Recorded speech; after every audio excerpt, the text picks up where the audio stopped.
The Facts in the Case of Mr. Valdemar by Edgar Allan Poe. Of course, I shall not pretend to consider it any matter for wonder that the extraordinary case of Mr. Valdemar has excited discussion. It would have been a miracle had it not, especially under the circumstances.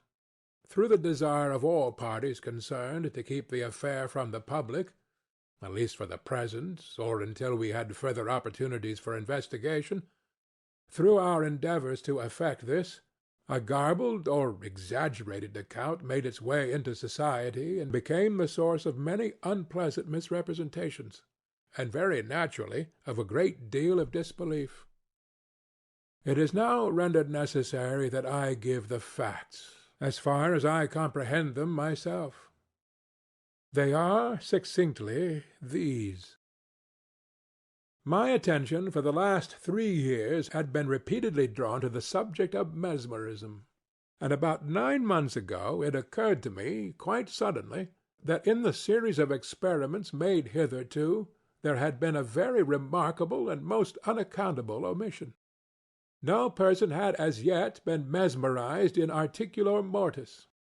It remained to be seen, first, whether in such condition there existed in the patient any susceptibility to the magnetic influence; secondly, whether, if any existed, it was impaired or increased by the condition; thirdly, to what extent, or for how long a period, the encroachments of death might be arrested by the process. There were other points to be ascertained, but these most excited my curiosity, the last in especial, from the immensely important character of its consequences. In looking around me for some subject by whose means I might test these particulars, I was brought to think of my friend Mr. Ernest Valdemar, the well-known compiler of the Bibliotheca Forensica, and author, under the nom de plume of Issachar Marx, of the Polish versions of Wallenstein and Gargantua. Mr. Valdemar, who has resided principally in Harlem, New York, since the year 1839, is, or was, particularly noticeable for the extreme spareness of his person, his lower limbs much resembling those of John Randolph, and also for the whiteness of his whiskers, in violent contrast to the blackness of his hair, the latter, in consequence, being very generally mistaken for a wig. His temperament was markedly nervous, and rendered him a good subject for mesmeric experiment. On 2 or 3 occasions I had put him to sleep with little difficulty, but was disappointed in other results which his peculiar constitution had naturally led me to anticipate. His will was at no period positively or thoroughly under my control, and in regard to clairvoyance, I could accomplish with him nothing to be relied upon. I always attributed my failure at these points to the disordered state of his health. For some months previous to my becoming acquainted with him, his physicians had declared him in a confirmed phthisis. It was his custom, indeed, to speak calmly of his approaching dissolution, as of a matter neither to be avoided nor regretted.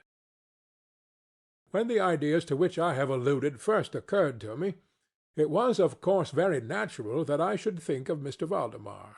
I knew the steady philosophy of the man too well to apprehend any scruples from him, and he had no relatives in America who would be likely to interfere. I spoke to him frankly upon the subject, and, to my surprise, his interest seemed vividly excited. I say to my surprise, for although he had always yielded his person freely to my experiments, he had never before given me any tokens of sympathy with what I did. His disease was of that character which would admit of exact calculation in respect to the epoch of its termination in death, and it was finally arranged between us that he would send for me about 24 hours before the period announced by his physicians as that of his decease. It is now rather more than 7 months since I received, from Mr. Valdemar himself, the subjoined note. My dear P., you may as well come now. D and F are agreed that I cannot hold out beyond to-morrow night. and I think they have hit the time very nearly. Valdemar. I received this note within half an hour after it was written, and in 15 minutes more I was in the dying man's chamber. I had not seen him for 10 days, and was appalled by the fearful alteration which the brief interval had wrought in him.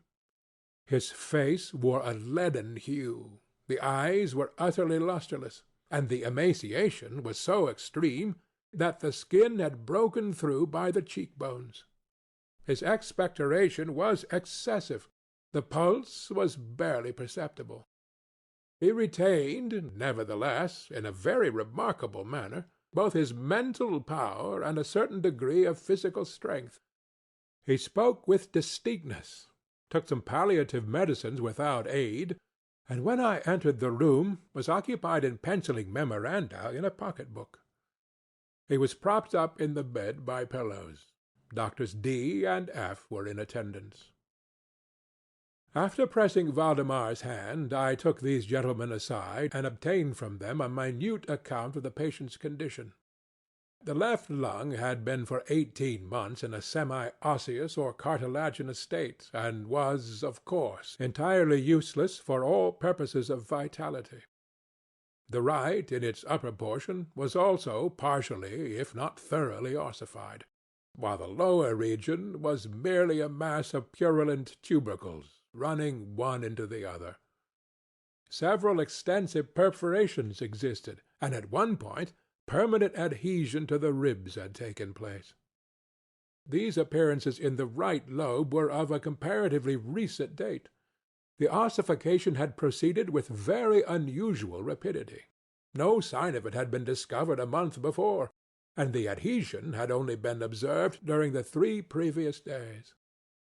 Independently of the thesis, the patient was suspected of aneurism of the aorta, but on this point the osseous symptoms rendered an exact diagnosis impossible. It was the opinion of both physicians that Mr. Valdemar would die about midnight on the morrow, Sunday. It was then 7 o'clock on Saturday evening. On quitting the invalid's bedside to hold conversation with myself, Doctors D and F had bidden him a final farewell. It had not been their intention to return, but at my request they agreed to look in upon the patient about 10 the next night. When they had gone, I spoke freely with Mr. Valdemar on the subject of his approaching dissolution, as well as, more particularly, of the experiment proposed. He still professed himself quite willing and even anxious to have it made, and urged me to commence it at once.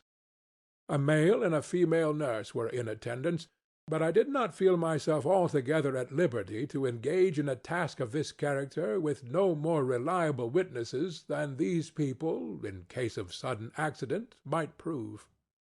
I therefore postponed operations until about 8 the next night, when the arrival of a medical student with whom I had some acquaintance, Mr. Theodore L.L., relieved me from farther embarrassment.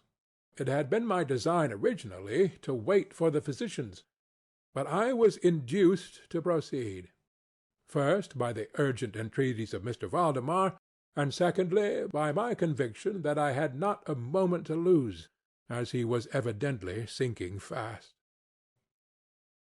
Mr. L.L. was so kind as to accede to my desire that he would take notes of all that occurred, and it is from his memoranda that what I now have to relate is, for the most part, either condensed or copied verbatim. It wanted about 5 minutes of 8 when, taking the patient's hand, I begged him to state, as distinctly as he could, to Mr. L.L. whether he, Mr. Valdemar, was entirely willing that I should make the experiment of mesmerizing him in his then condition. He replied feebly, yet quite audibly, "Yes, I wish to be. I fear you have mesmerized," adding immediately afterwards, "deferred it too long." While he spoke thus, I commenced the passes which I had already found most effectual in subduing him. He was evidently influenced with the first lateral stroke of my hand across his forehead, but although I exerted all my powers, no farther perceptible effect was induced until some minutes after 10 o'clock, when Doctors D and F called, according to appointment. I explained to them in a few words what I designed, and as they opposed no objection, saying that the patient was already in the death agony, I proceeded without hesitation, exchanging, however, the lateral passes for downward ones, and directing my gaze entirely into the right eye of the sufferer. By this time his pulse was imperceptible, and his breathing was stertorous and at intervals of half a minute. This condition was nearly unaltered for a quarter of an hour. At the expiration of this period, however, a natural, although a very deep sigh escaped the bosom of the dying man, and the stertorous breathing ceased. That is to say, its stertorousness was no longer apparent, the intervals were undiminished. The patient's extremities were of an icy coldness. At 5 minutes before 11, I perceived unequivocal signs of the mesmeric influence. The glassy roll of the eye was changed for that expression of uneasy inward examination which is never seen except in cases of sleep-waking, and which it is quite impossible to mistake. With a few rapid lateral passes, I made the lids quiver as in incipient sleep, and with a few more I closed them altogether. I was not satisfied, however, with this, but continued the manipulations vigorously and with the fullest exertion of the will until I had completely stiffened the limbs of the slumberer, after placing them in a seemingly easy position. The legs were at full length, the arms were nearly so, and reposed on the bed at a moderate distance from the loin. The head was very slightly elevated. When I had accomplished this it was fully midnight, and I requested the gentlemen present to examine Mr. Valdemar's condition. After a few experiments they admitted him to be in an unusually perfect state of mesmeric trance. The curiosity of both the physicians was greatly excited. Dr. D resolved at once to remain with the patient all night, while Dr. F took leave, with a promise to return at daybreak. Mr. L.L. and the nurses remained. We left Mr. Valdemar entirely undisturbed until about 3 o'clock in the morning, when I approached him and found him in precisely the same condition as when Dr. F went away. That is to say, he lay in the same position, the pulse was imperceptible, the breathing was gentle, scarcely noticeable unless through the application of a mirror to the lips, the eyes were closed naturally, and the limbs were as rigid and as cold as marble. Still, the general appearance was certainly not that of death. As I approached Mr. Valdemar, I made a kind of half-effort to influence his right arm into pursuit of my own, as I passed the latter gently to and fro above his person. In such experiments with this patient I had never perfectly succeeded before, and assuredly I had little thought of succeeding now. But to my astonishment, his arm very readily, although feebly, followed every direction I assigned it with mine. I determined to hazard a few words of conversation. "Mr. Valdemar," I said, "are you asleep?" He made no answer, but I perceived a tremor about the lips, and was thus induced to repeat the question again and again. At its third repetition his whole frame was agitated by a very slight shivering. The eyelids unclosed themselves so far as to display a white line of the ball. The lips moved sluggishly, and from between them, in a barely audible whisper, issued the words, "Yes, asleep now. Do not wake me. Let me die so." I here felt the limbs, and found them as rigid as ever. The right arm, as before, obeyed the direction of my hand. I questioned the sleep-waker again. "Do you still feel pain in the breast, Mr. Valdemar?" The answer now was immediate, but even less audible than before. "No pain. I am dying."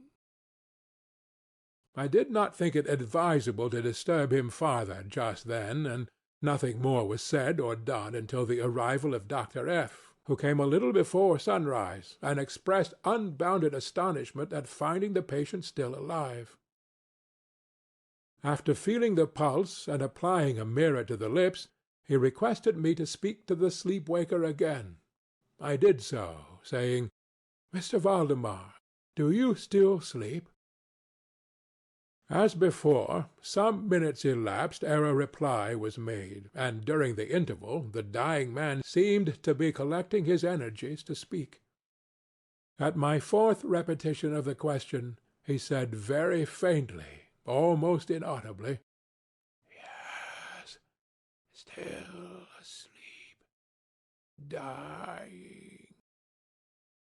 It was now the opinion, or rather the wish, of the physicians that Mr. Valdemar should be suffered to remain undisturbed in his present apparently tranquil condition until death should supervene. And this, it was generally agreed, must now take place within a few minutes. I concluded, however, to speak to him once more, and merely repeated my previous question. While I spoke, there came a marked change over the countenance of the sleep-waker. The eyes rolled themselves slowly open, the pupils disappearing upwardly. The skin generally assumed a cadaverous hue, resembling not so much parchment as white paper, and the circular hectic spots, which hitherto had been strongly defined in the centre of each cheek, went out at once. I use this expression because the suddenness of their departure put me in mind of nothing so much as the extinguishment of a candle by a puff of the breath. The upper lip at the same time writhed itself away from the teeth, which it had previously covered completely, while the lower jaw fell with an audible jerk, leaving the mouth widely extended and disclosing in full view the swollen and blackened tongue.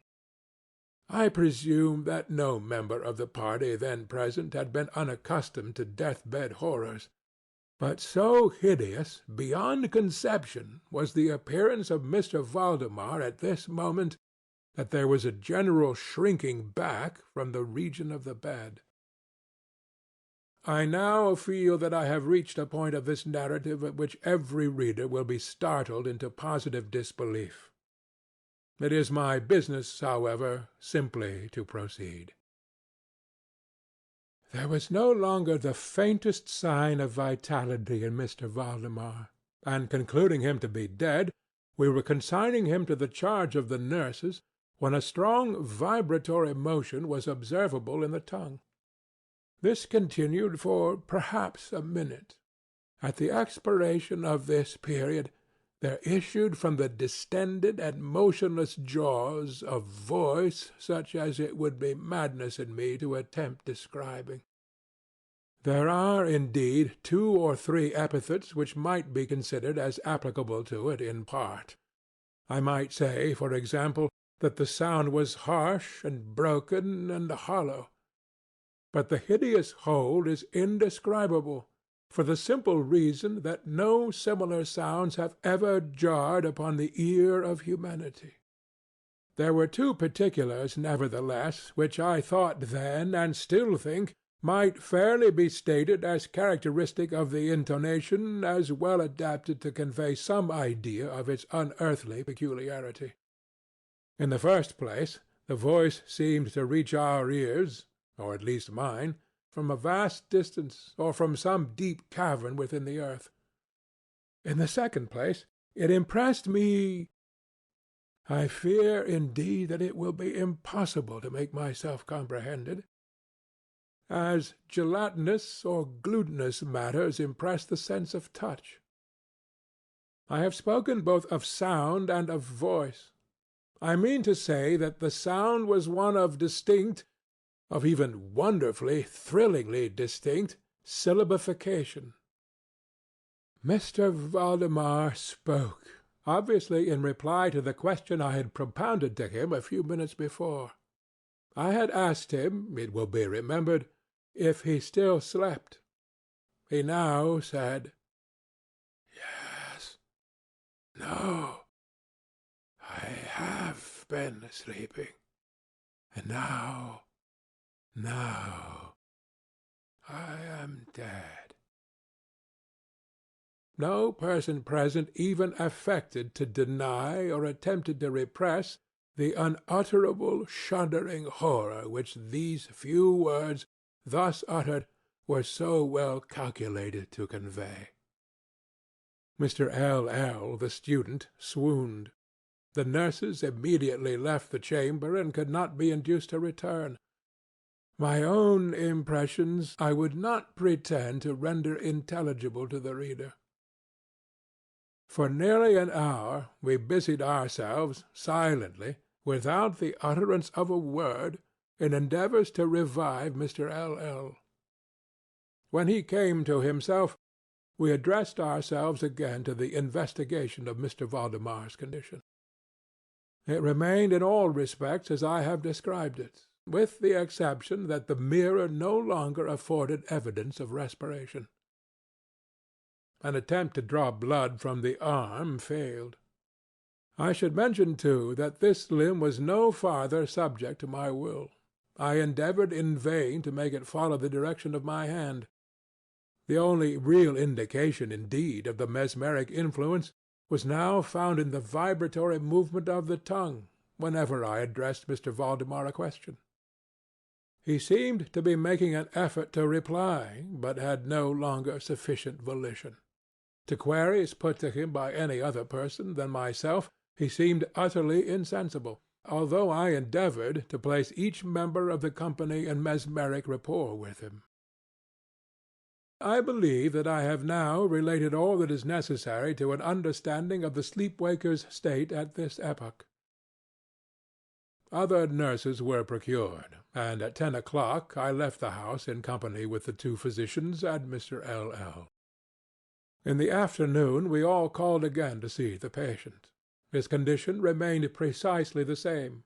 We had now some discussion as to the propriety and feasibility of awakening him, but we had little difficulty in agreeing that no good purpose would be served by so doing. It was evident that, so far, death, or what is usually termed death, had been arrested by the mesmeric process. It seemed clear to us all that to awaken Mr. Valdemar would be merely to ensure his instant, or at least his speedy, dissolution. From this period until the close of last week, an interval of nearly 7 months, we continued to make daily calls at Mr. Valdemar's house, accompanied now and then by medical and other friends. All this time the sleep-walker remained exactly as I have last described him. The nurse's attentions were continual. It was on Friday last that we finally resolved to make the experiment of awakening or attempting to awaken him. And it is the perhaps unfortunate result of this latter experiment which has given rise to so much discussion in private circles, to so much of what I cannot help thinking unwarranted popular feeling. For the purpose of relieving Mr. Valdemar from the mesmeric trance, I made use of the customary passes. These, for a time, were unsuccessful. The first indication of revival was afforded by a partial descent of the iris. It was observed as especially remarkable that this lowering of the pupil was accompanied by the profuse outflowing of a yellowish ichor from beneath the lids, of a pungent and highly offensive odor. It was now suggested that I should attempt to influence the patient's arm as heretofore. I made the attempt and failed. Dr. F. then intimated a desire to have me put a question. I did so as follows. Mr. Valdemar, can you explain to us what are your feelings or wishes now? There was an instant return of the hectic circles on the cheeks. The tongue quivered, or rather rolled violently in the mouth, although the jaws and the lips remained rigid as before. And at length the same hideous voice which I have already described broke forth. "For God's sake, quick, quick, put me to sleep! Oh, quick, waken me! Quick, I say to you that I am dead." I was thoroughly unnerved, and for an instant remained undecided what to do. At first I made an endeavor to recompose the patient, but failing in this through total abeyance of the will, I retraced my steps and as earnestly struggled to awaken him.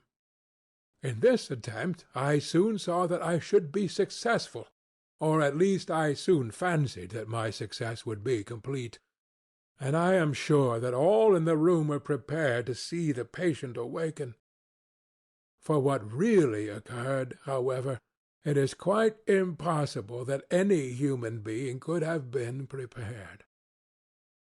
As I rapidly made the mesmeric passes, amid ejaculations of "Dead! Dead!" absolutely bursting from the tongue, and not from the lips of the sufferer, his whole frame at once, within the space of a single minute, or even less, shrunk, crumbled, absolutely rotted away beneath my hands. Upon the bed, before that whole company, there lay a nearly liquid mass of loathsome, of detestable putridity. End of The Facts in the Case of Mr. Valdemar, by Edgar Allan Poe.